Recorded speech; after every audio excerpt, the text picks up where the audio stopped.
So, hello and welcome back. I figured we would do tonight's chapter recap out in the wider world yet again. It's an absolutely beautiful day. It didn't start out beautiful. It started out raining and kind of gross, but I figured I'd take you guys out to my favorite of the dispersed campsites around me. And it's not my favorite because it's easy to get down to the lake. As you can see, it's really not. But it's my favorite because it's isolated and quiet and just kind of a good place to kick back and relax. And it has the added benefit of not being very popular. Probably because it doesn't have a beach site. A lot of the other campsites on this lake near me have their own kind of private beaches. People bring their boats in. I figure this is the site for people like me who are just kind of into being out in nature. So this chapter is going to be a bit, Christine is going to be quoting from the book heavy because this chapter has a lot of dialogue that is very important to everything. Sorry, I'm trying to get like all set up and stuff, and I probably just squeaked everything. Also, I get the feeling that the Blue Jays are going to be commenting a lot through this video. They've been yelling at me since I showed up here. They're loud. Oh, and now when I say something, they shush. Doesn't that just figure? I can also hear a woodpecker. I do love living here. And I figured we could do this the multitasking way. Now, I don't have pages and pages of notes. I am hoping that I can just do this the air quotes easy way. I've marked off all of the things that I feel need to be quoted directly, and hopefully I can remember everything else that I was thinking of as I walked over here. Also, something just bit me on the leg. That is so rude. So, yeah, we're going to settle in and just kind of do this.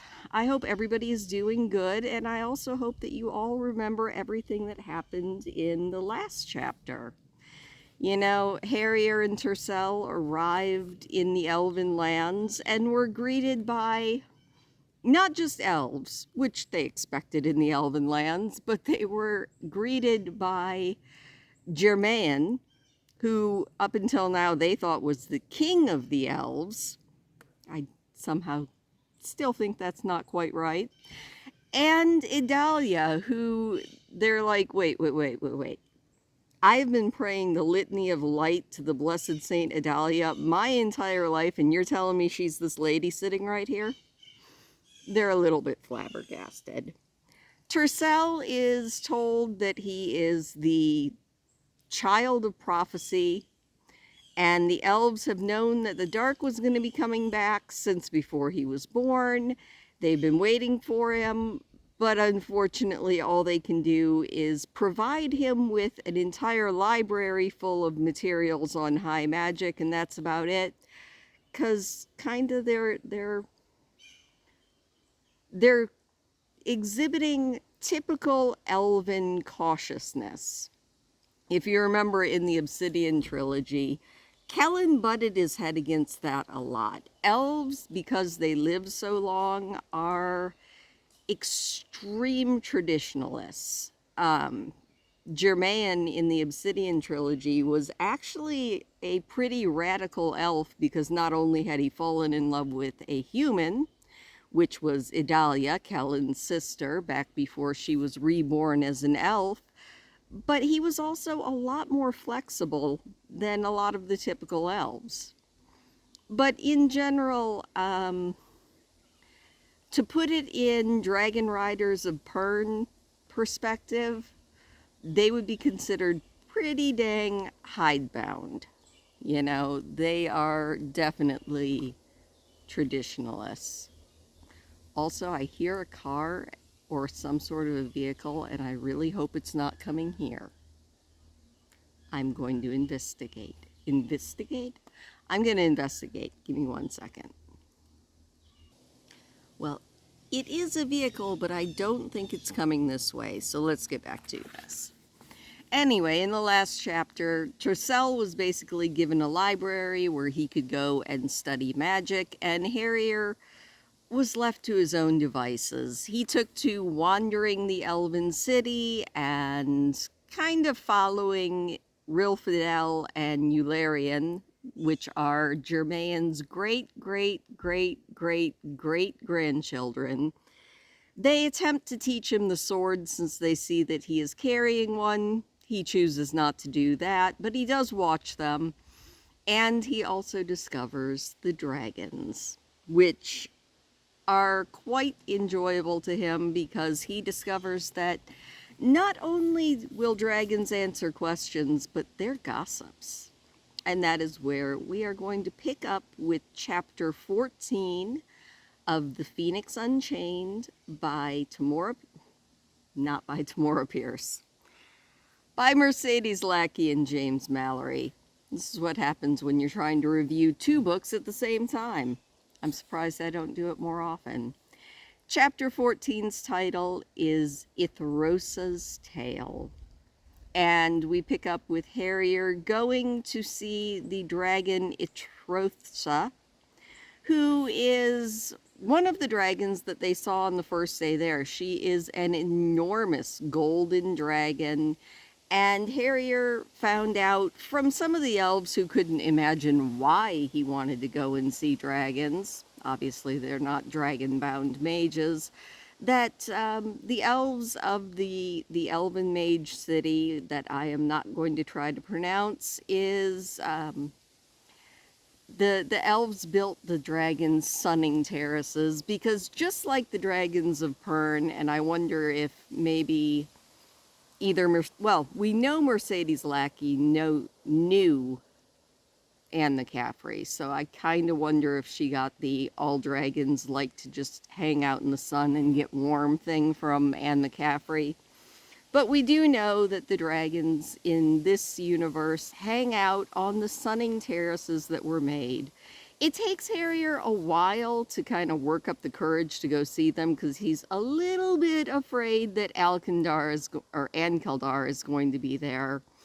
And he's feeling a little bit chagrined because he's warmed up to the idea that yes, indeed, this is actually the Ankeldar, and he kind of worries that maybe Ankeldar is just going to eat him for being an idiot. But, eventually he starts talking to the dragons. His favorite one seems to be Ithrosa. These names are going to get me.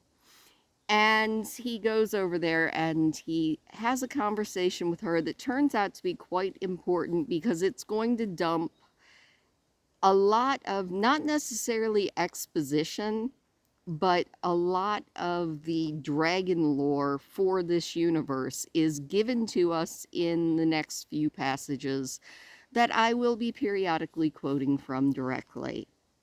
So Harrier goes to talk to Ithrosa, and she's like, you came back. And Harrier lets her know that, yeah, he likes talking. She says, no, you like listening because you think I'm going to tell you something that the elves won't. And she also lets him know that maybe she will because she knows more than they do. And Harrier mutters under his breath, and this is where I love her sense of humor. She says, Dragon's hearing is incredibly sharp, Ithrosa said. So for that matter is elves. If you have been saying nasty things about those pretty little children, Eularian and Rilfidel, who by the way are older than your grandmother behind their backs, well, I assure you, they heard every word. I haven't. Much, Harrier mumbled. Well, don't worry then, said Ithrosa. They're sure to be polite to you, at least until Germain dies, and Idalia can certainly keep them in line until she dies, though she's no kindling snow blossom. I'm sure she has at least a decade or two of years left after Germain gets hung in the trees. Which makes Harrier realize that although he kind of knew that Germain was old, he didn't think he was that old, like on the cusp of death, but that seems to be what Ithoriosa is implying. So Harrier asks for a little more information, and the great gold dragon sighed gustily. Germain is dying, little human boy. Very fast. If you and Tercel had come next year, you might not have seen him. If you had come in 10 years, you certainly would not have. He taught Kellen Nightmage to hold a sword, and he was no child then. Even you must realize how old he is. And now he's dying. For elves are not immortal. Only dragons can lay claim to that, and not even we once we have bonded. So when Germain dies, Ankeldar will die with him, the oldest of the bonded. I shall miss him. As you can imagine, that kind of stuns Harrier. He didn't really think about it. I mean, not that anybody does really think about death until it's staring you directly in the face, but he didn't really think about it. He pets Ithrosa a little bit. She tells him where the best spot to give her scritches is.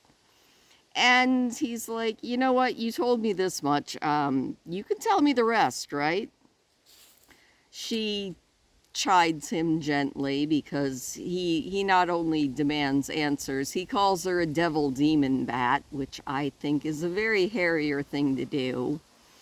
And they bicker back and forth, and she lets him know that she'll tell him a little bit more, but he should know that only a bonded dragon can mate and create more of its own kind. Because ever since the Great Bargain, in the war before the one that he even knew of, before humans even existed, that was the price that the great elven queen Visseler Farquanon made, was that the dragons would bond, give up their immortality, but be able to create more dragons, and whoever they are bonded to, all of their prices are paid if they're a wild mage, or they just have an unlimited fount of power if they are a elven mage. And she lets him know that Ankeldar is one of the oldest dragons probably in existence, because he's been around maybe not since the Great Queen Farquanon's time, but not too long after that, because he's seen not one but two wars with the Undarkened. And with great reluctance, he finally bonded with Germain after recognizing that they could. And Germain became the very first elven mage in like 2,000 or 3,000 years. And after that came the great flowering and peace. And Germain and Ankeldar searched the land for many years before finding any females of our kind. And it was longer still before they could persuade them to bond and then find them bondmates. From Ankeldar, Cortiana, and Merbedane, our race was reborn. And now Ankeldar will die. Why? Said Harrier bluntly. I thought you said dragons were immortal. You must frustrate your teachers terribly. Unbonded dragons are immortal. Bonded dragons are not. Ankeldar has bonded to Germain, and so he must die when Germain does.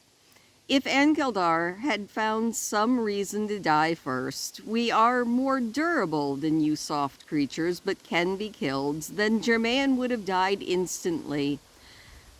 But that is our way, for elves and humans age, Well, we do not. So, this, of course, gives Harrier more questions like, so why on earth would any of you bond? Do you just bond to breed? Itrotha says, no, if we were only doing it to breed, we could have a lottery, and you three have to actually bond and breed, and the rest of us can just go on being immortal. She points out that an immortal race does not really need many children, and says no, it is actually the dragon's reason to even exist is to bond and to help fuel magic for the greater balance towards good. And, Ithrosa says that she would never give up her bonded. It was everything to her, and she cast off immortality happily to bond.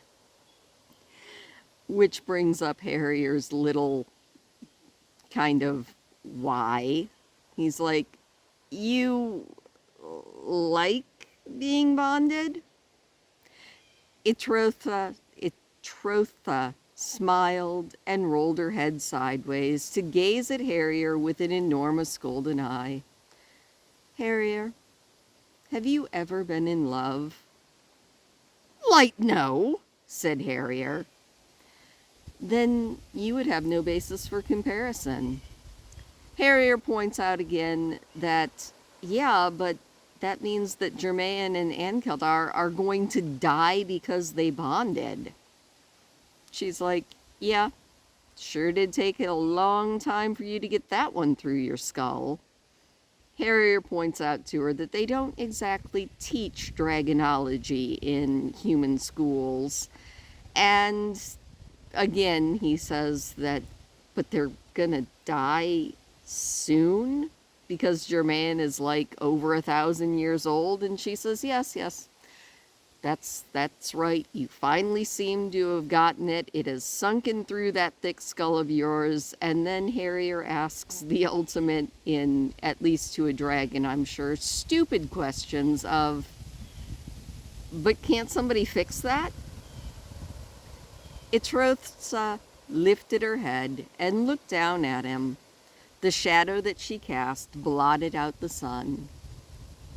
Harrier, she said quietly, fixing that is what, among perhaps many other things, caused human wild mages to take their dragons and fight for the Endarken during the Great War. The demons promised them immortality so that their bonded would not die at the end of their short human span. The bond is for one, and it is forever. Nor would I wish to love another if I were alive and my bonded were gone. It finally sinks into Harrier that the bond is not fair to his human way of thinking, for sure, but at least to Ithrosa, it seems to be completely sure. He does ask her why she told him, and he says, I figured you would probably want to know, because the elves would not think to tell you until Germain had already died, because they're always sure that tomorrow will be soon enough. And I'm glad that in this book they give us that big exposition dump about dragons, because a lot of it was implied in the first trilogy that dragons, it was definitely said that dragons were immortal until they bond, and that once they bond, when one half of the bond dies, the other half dies with them, and that was pretty well established. But I was really happy that it was clarified here, and it kind of made me think, like, would an immortal race or a nearly immortal race even need to have kids? Which kind of brought it back to, as silly as it is, World of Warcraft for me. Because for a very long time, I always wondered why there's one race in World of Warcraft that you never see kids. And if you go back into, granted, it's just a video game, but World of Warcraft's lore, that race, the Night Elves, for a very long time, were pretty much functionally immortal.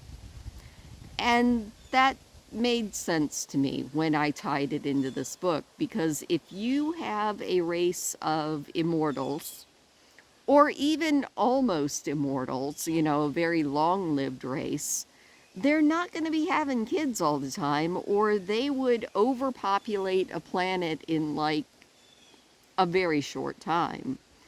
So, be it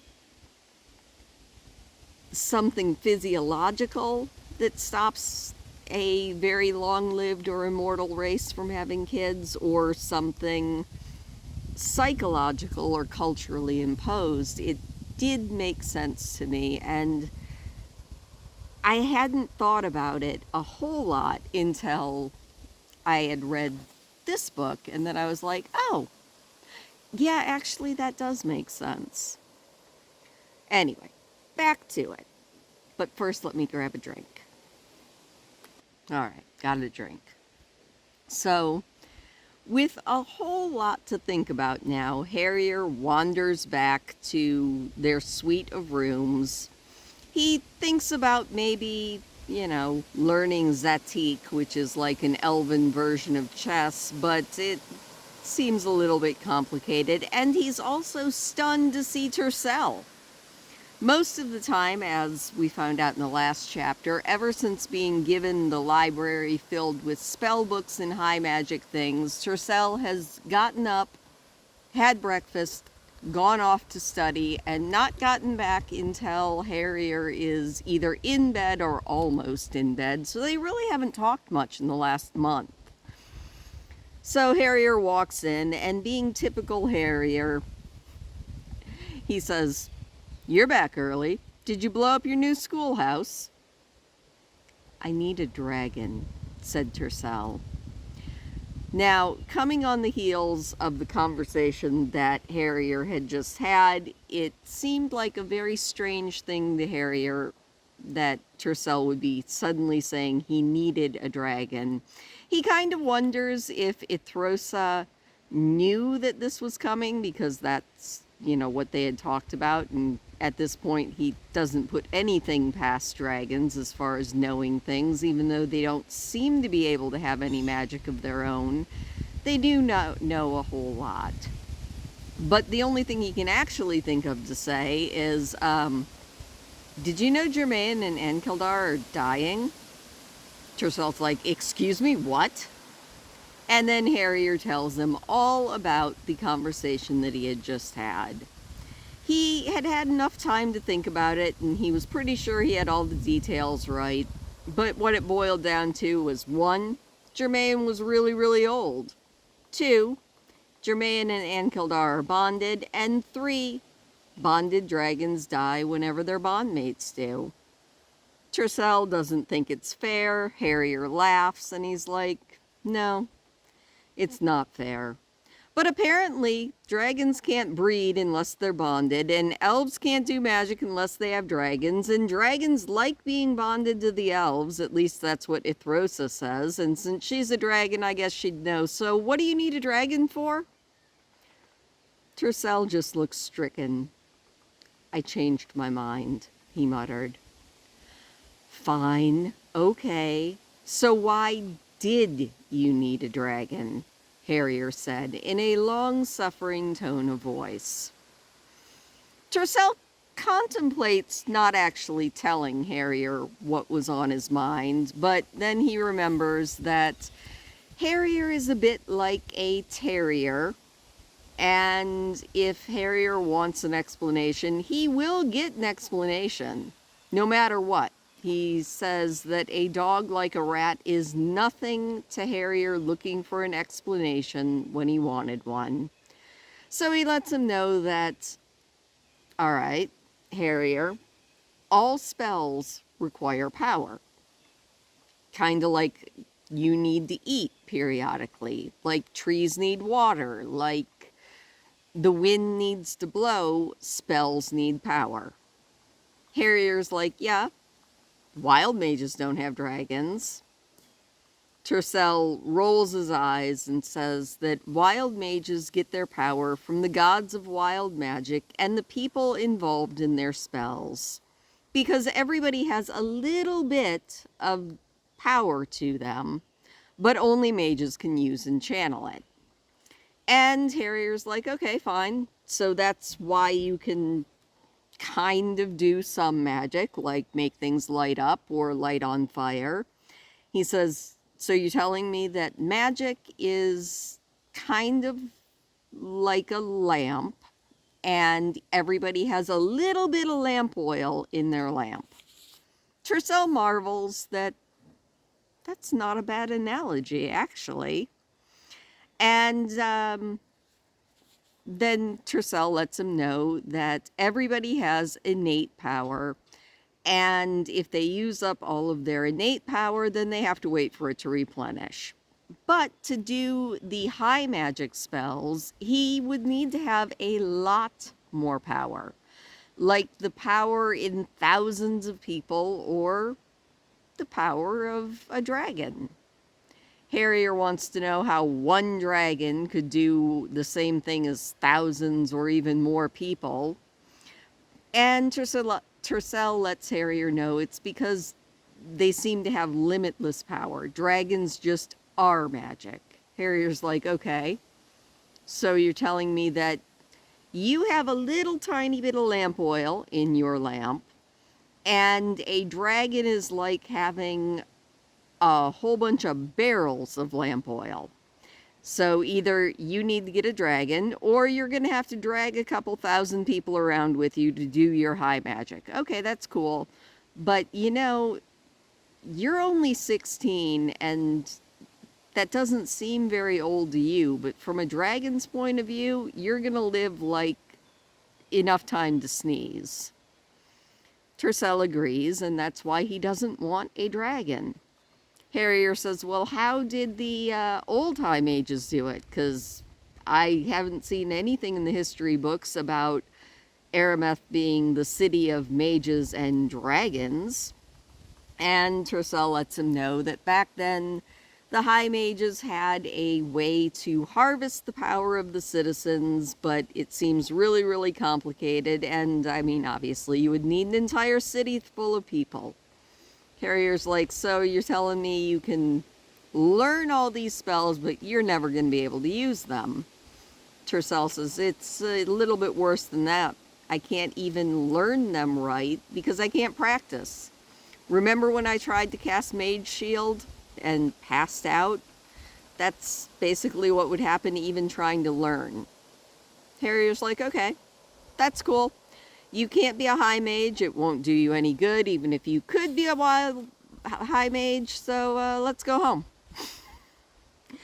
Harrier's like, we can't go home. He said, you know, remember, I'm dying. The nightmares, which he hasn't had since coming into the Elven lands because of the Elven land wards, but you know, if they leave the Elven lands, he's pretty sure his nightmares are going to come back. The dark is still coming back. There are still goblins and kraken out there. Oh yeah, and the elves expect Tercel to do something about it. Harrier's like, Tercel, but you can't. You know, you're not Kellen Nightmage. You just aren't. You can't. Tercel thinks about the fact that... lovely to know that his best friend has such high confidence in him. And, you know, remember, Kellen wasn't even a night mage. I mean, he was just a dude at the beginning. But they don't really know what to do.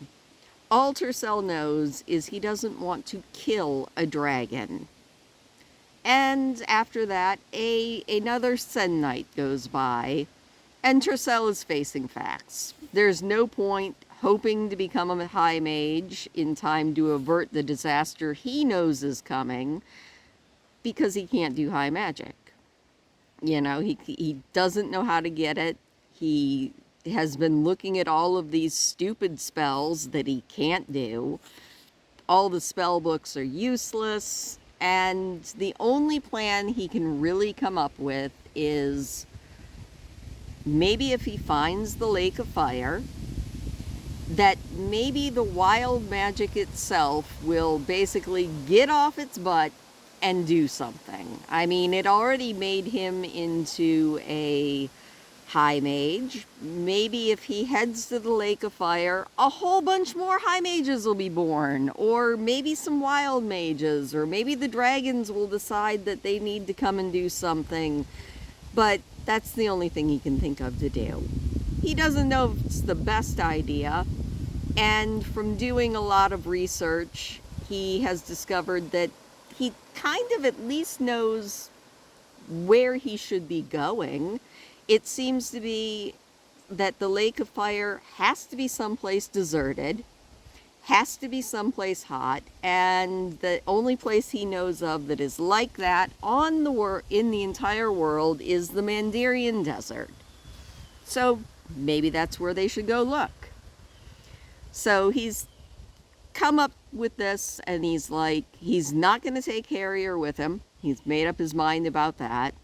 But he is going to go and ask Germain or Adalia or some of the elves that he's met if, he could have a cart, some horses. And Tercel has made up his mind. He is going to go off into the wilderness and try to make the magic do something.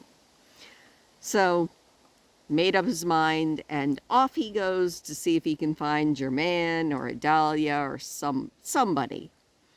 As he comes around the corner from his little schoolhouse, heading up to the main house, he sees Enkeldar. It's hard to miss something the size of a fully rigged sailing ship that glitters like black glass. And so there he is. He sees Enkeldar. He spends a few minutes admiring the beauty of the dragon, and quickly that gives way to discomfort because he realizes that Enkeldar's just gonna die, and soon. And he's not gonna die because he's old or sick, because dragons don't get old or sick. No, Enkeldar is dying because Germain is dying of old age. Tercel thinks about just going back to the schoolhouse until maybe Enkeldar leaves, but he's like, no, that would kind of be like chickening out. I'll just keep walking, and when he got too far to turn back, he realizes that Enkeldar is not alone, and Enkeldar is talking to someone that Tercel can't see. And this is a very important conversation, so we are going to quote directly. "I don't even like him," Enkeldar said. Tercel stopped. Enkeldar's head was turned away from him, and whoever he was speaking to was concealed by the bulk of the dragon's body. "You will grow to love him, Bonded," a familiar voice answered. Germain, thought Tercel. Now would be a good time to leave or hide. "I won't have time. He'll be dead in less than a century, and so will I," said Enkeldar. "Better then than now, and you are needed," Germain answered. Though his voice was thin with age, it was uncompromising. He had already heard too much of this. Tercel turned to retrace his steps, hoping that Enkeldar was too involved in the conversation to notice, but he couldn't help hearing Enkeldar's next words as well. "I won't do it, and whether I consent or not is irrelevant. It can't be done. If it could..." There was a moment of silence. "And here's Tercel now," said Enkeldar in a different tone of voice. "You might as well stop trying to slink off. You're no good at it." So, obviously, Germain and Enkeldar are planning something that Enkeldar does not like. Tercel comes out, apologizes, lets them know that he really wasn't trying to eavesdrop, and Enkeldar says it doesn't matter at all. Tercel lets them know that he's come to a decision, and that's why he ended up eavesdropping. And Germain's like, all right, well, Ankildar and I were just talking about decisions, so let's hear yours. Ankildar is very grumpy and lets Germain know that Germain was talking about decisions. He was not. So Tercel has definitely stepped into a situation with tension thick enough to cut with a knife. He is trying to get out of even having this conversation now, but Germain insists on knowing what is on Tercel's mind. Tercel says, well, I really appreciate everything you've done for me. I can't really do anything with all the things you got for me because I just don't have enough power. So I think I need to go and find the place that I see in my visions, so I'm going to be leaving. Tercel had expected argument. You know, back home, his parents probably would have argued for a week, but Germain just nods. And he says, all right, you're leaving, that's good. Maybe let us know where? Tercel says, I've decided that the place I see in my visions must be in the Mandarian Desert. It's outside of the Elven lands, but I did see it on your maps. Germain's like, yeah, that is very far away from here. You're going to need a wagon. You're going to need supplies. It's probably going to take you at least a moon turn to get ready, but my ambitions for the day have exceeded my strength, so we'll get you all supplied. Don't you worry about it, but I need to rest now. And Tercel goes to find Fabraniel and let her know that Germain would like to go inside and rest.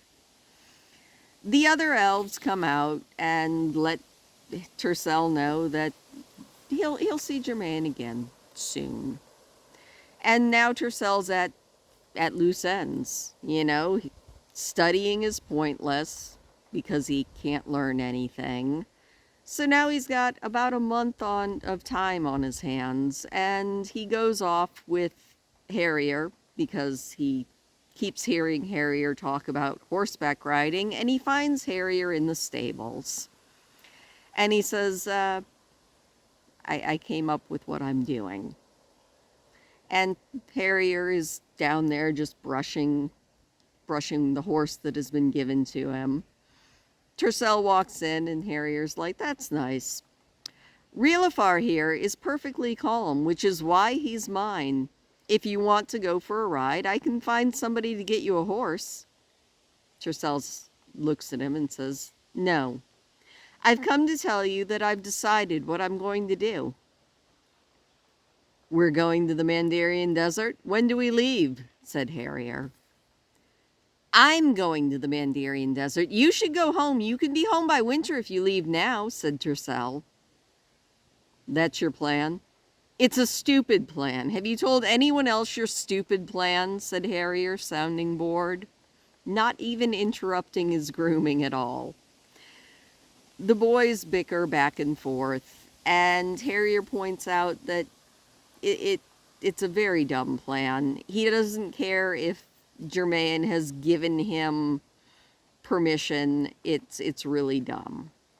Tercel says that he can't think of anything else to do, and that maybe the elves are doing it because, you know, they think this is the only thing that'll work.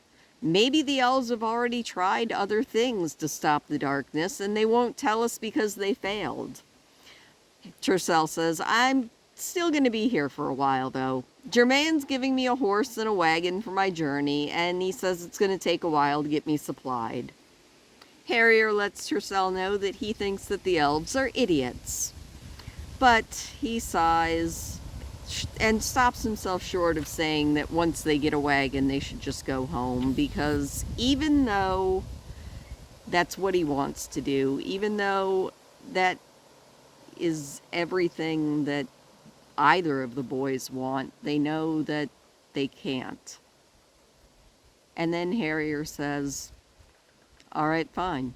So we go together. And oh, light and darkness, don't try to explain how much safer I would be back in Arameth trying to explain this to your mother, and I beg you, don't suggest that I stay here. I am sick of elves. I'm sick of elf food and elf clothes and elf manners. Get me out of here before I go crazy here. Tercel grinned.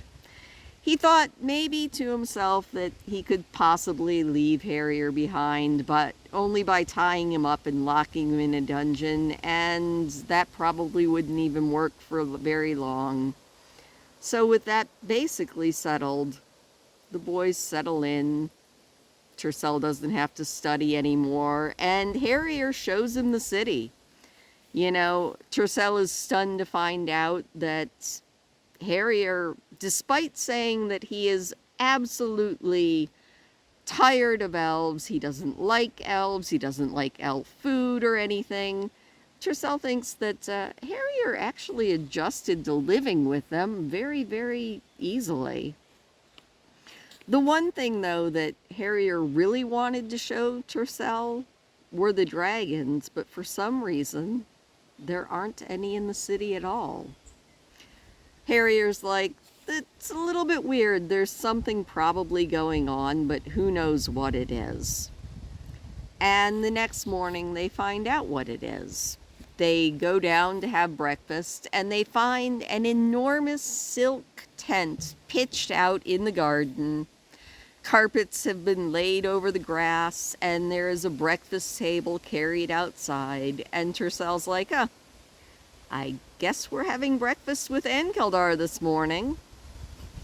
Harrier makes a comment about hoping that Ankeldar doesn't eat him, because remember, Harrier and Ankeldar have not come face to face since Harrier had the temetry to tell Ankeldar that he wasn't who he was. So Harrier still is a little bit concerned that Ankeldar is just going to go home and eat him.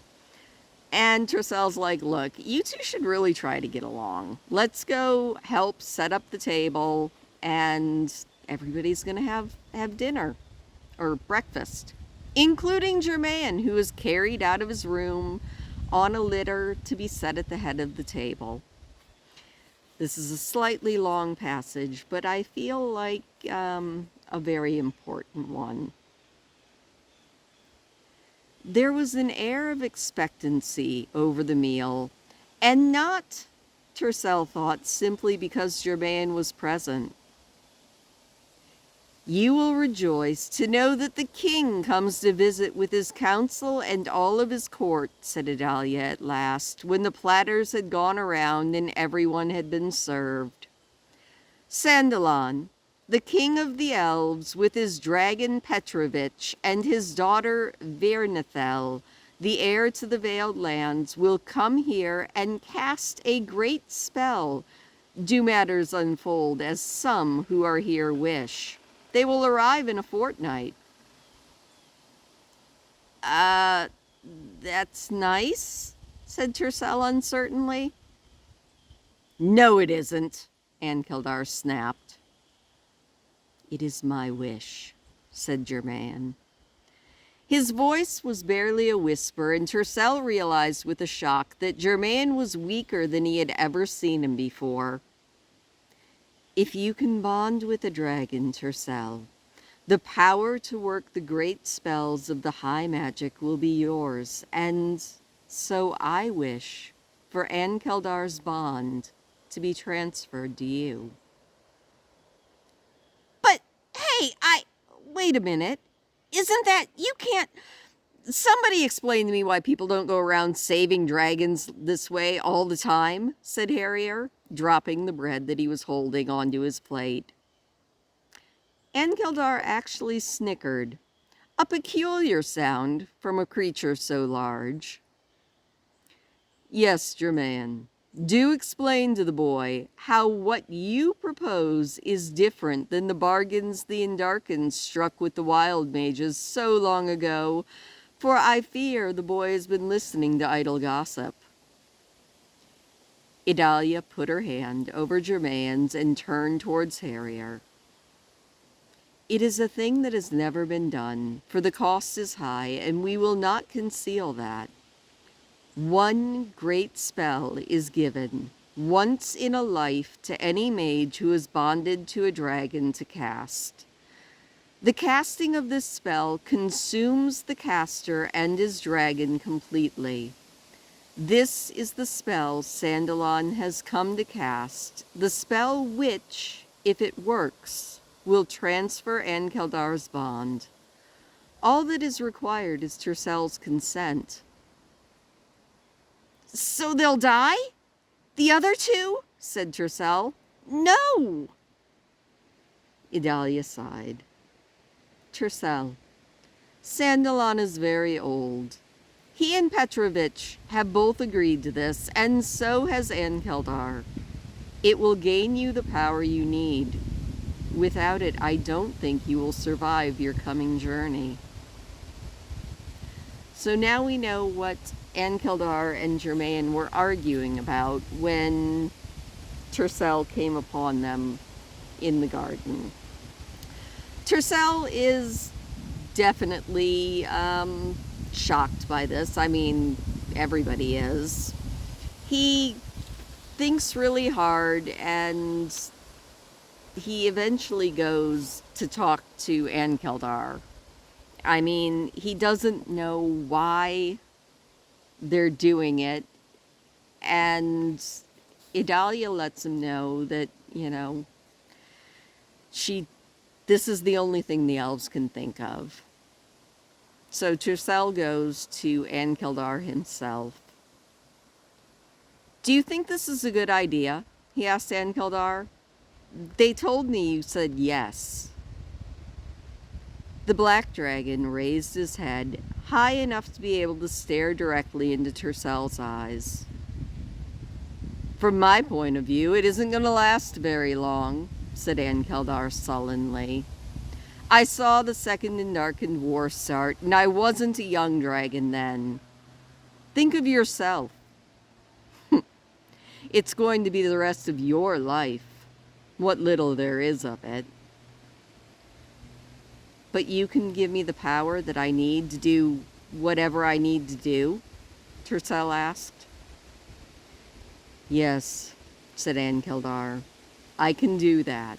It is what my bonded wishes, and I will not deny him. Then I'll do it, said Tercell. Of course, said Ankeldar, there is always the possibility that it won't work at all. That would be entertaining for all 5 of us.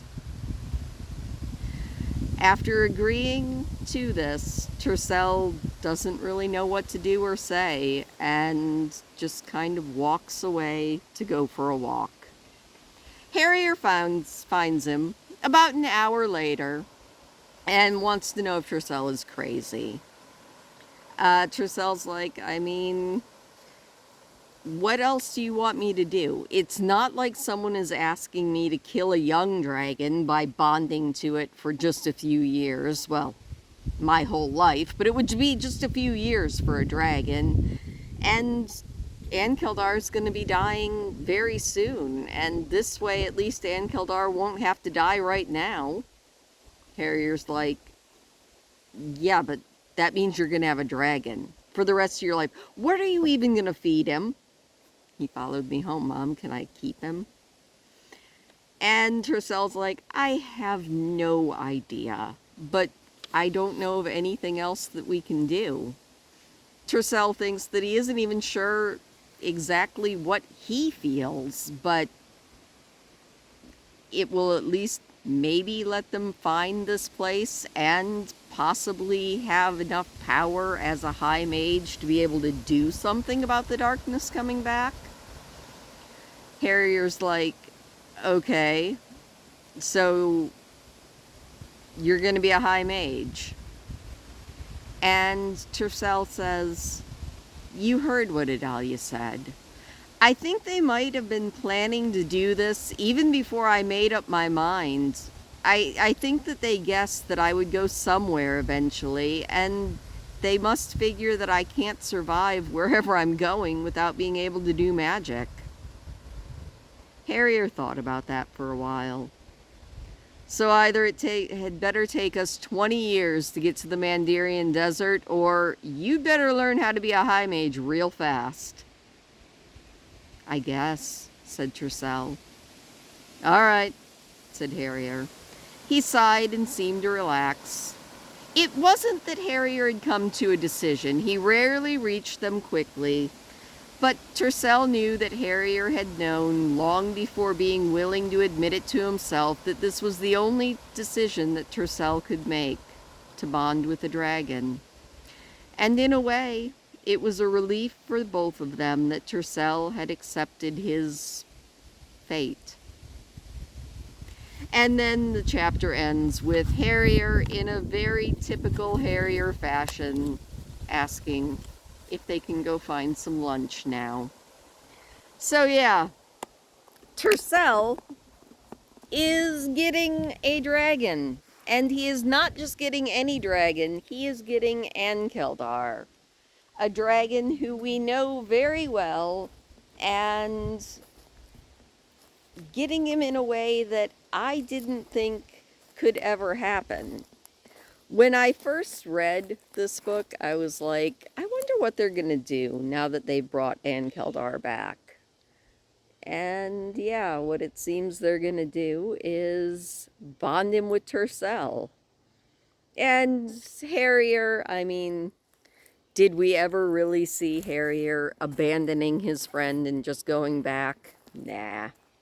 But there is still one more chapter that we will be doing the next time we get together to do this. It is the final chapter in this book, and it is the one that Giorgio's actually asking me about in the comments of the last one. So we will talk about that more later. Anyway, I'm going to continue my walk now. It's a beautiful day. Also, there is a little tiny bee that is buzzing around my face. I don't know if you can see it. It's actually landed on the tripod. I'm not sure if it's a bee or not.